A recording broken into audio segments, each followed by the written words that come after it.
Welcome to our deep dive discussion on divorce asset division in Singapore. Today, we're unpacking a detailed case that really puts the spotlight on how both financial and non-financial contributions are weighed. I'm excited to get into this. It's a tough topic, but so crucial. So what's the essence of this case? Well, basically there's this real-world Singapore case involving a couple, DBA and DBB, for anonymity's sake. And it really shows the inner workings of family law here. It digs into how the court approached the division of substantial assets, including a whopping asset pool of over $7 million. Wow, so the stakes were high from the get-go. What was the initial asset split order from the lower court? The lower court decided on a split of about 77.5% to the husband and 22.5% to the wife, which is like a major difference. They arrived at that by averaging contributions. Financial contributions were judged at 95% for the husband and 5% for the wife, while non-financial contributions, like homemaking, caregiving, were assessed at 60% versus 40%. When those are averaged, you get that split. That's interesting. It's like they were trying to quantify something that's usually not so quantifiable. Exactly. And aside from the asset split, the order also had instructions on, selling the matrimonial home and handling CPF funds, Singapore's retirement savings system. The CPF money that went towards the home was to be refunded to each account before splitting the proceeds. Right, that makes sense. There was an order for child maintenance, though no maintenance for the wife. So, the wife wasn't getting any spousal maintenance? That seems harsh. Well, she ended up appealing the decision because she felt the division wasn't fair. One of the big focal points in her appeal was about how to classify the marriage. It boiled down to whether the marriage was dual income or single income, which then dictated the legal approach. Yeah, that classification seems to change everything. Can you break down how that classification affected their case? Absolutely. The wife claimed she should get a 50% share on the basis that she was essentially the primary homemaker, especially when the children were young. She backed this up with evidence like a statement from her eldest, and even pointing to the husband's own spreadsheet that showed her limited full-time work during the marriage. That's compelling. And how did the husband's side argue this? The husband's lawyer argued that the homemaking duties were shared equally, but the appeals court turned it around by siding with the wife, reclassifying the marriage as a single income marriage. It turns out that even the husband's evidence somewhat backed her claim of being the main caregiver when the kids were young, and the long-term income gap really drove that point home. Yeah, that reclassification clearly was a game changer. So, once they reclassified it, how did that affect the asset division? It totally remapped the legal lens. The appeals court found that averaging contributions was the wrong method for a single income marriage.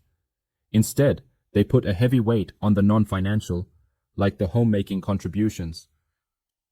As a result, the asset division shifted quite dramatically to a 60-40 split in favor of the husband. Right, so even though she was the primary caregiver, she ended up with 40% instead of 22.5%, which is a significant change. That is a stark difference. It seems like recognizing non-financial contributions really does matter in these cases. Exactly. It really highlights the value of indirect contributions in a marriage. And another thing, the court clarified that the refunded CPF amounts had to be included in the overall asset division. The timing of the CPF refund didn't alter the ultimate split. That had to line up with the overall division ratio. So nothing gets left out. And what about maintenance? You mentioned child maintenance was a part of the case. Right. On the maintenance front, the original order from the lower court had the husband pay around $1,500 a month and cover additional expenses for the children. But here's the twist.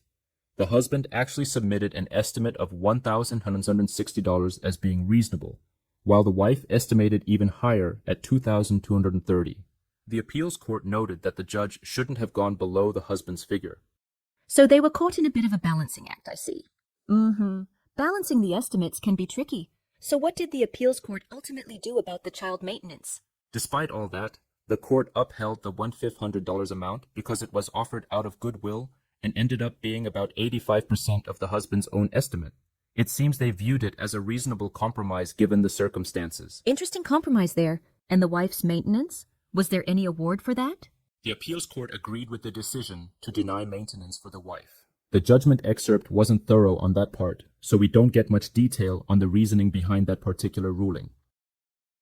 That does leave some questions open, doesn't it? It does.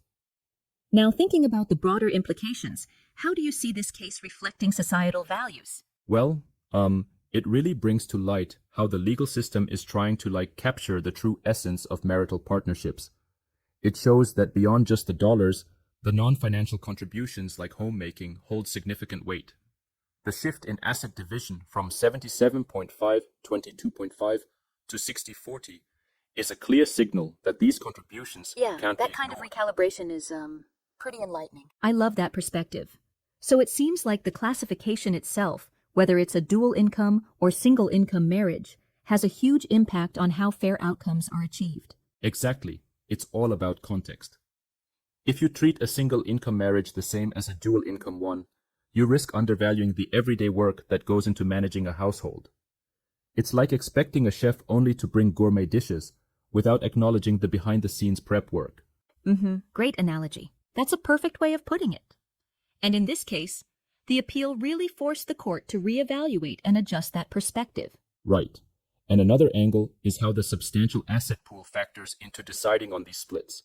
With over $7 million on the table, the stakes are real, and the method of measuring contributions must be robust enough to handle that level of impact. Absolutely. With that kind of money, every percentage point matters.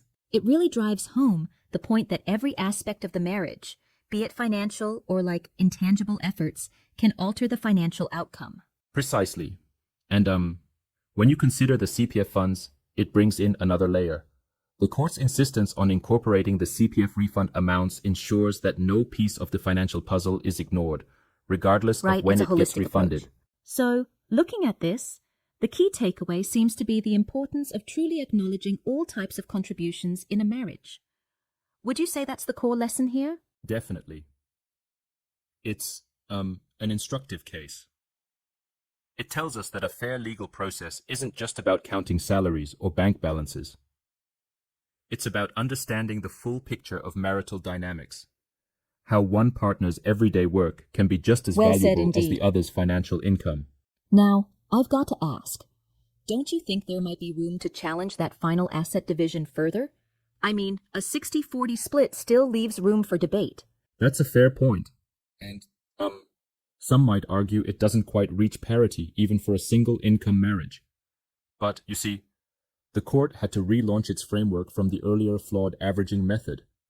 It appears they aimed for a balance, but some critics could still say that perhaps more weight should have gone to recognizing the full impact of the wife's non-financial contribution.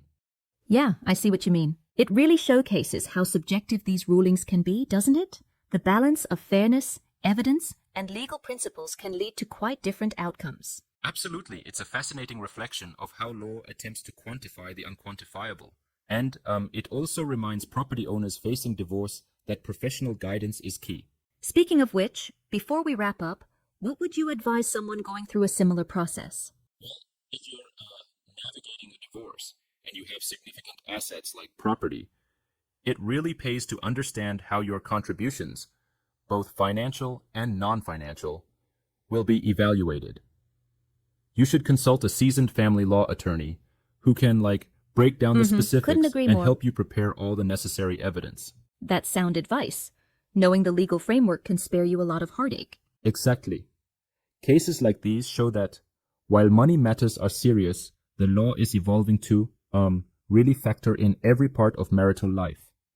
From classification of incomes to the valuation of everyday contributions, the takeaway is clear.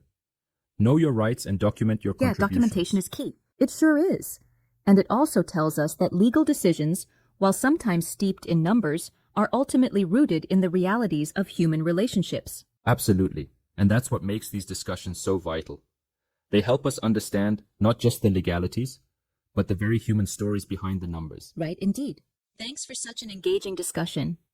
This case truly opens up a lot of perspectives on how our society values both financial input and the often unseen contributions within a marriage. It does, and thank you for joining in. If you're a property owner or involved in a divorce, remember to get personalized legal advice. Knowledge and support can make all the difference.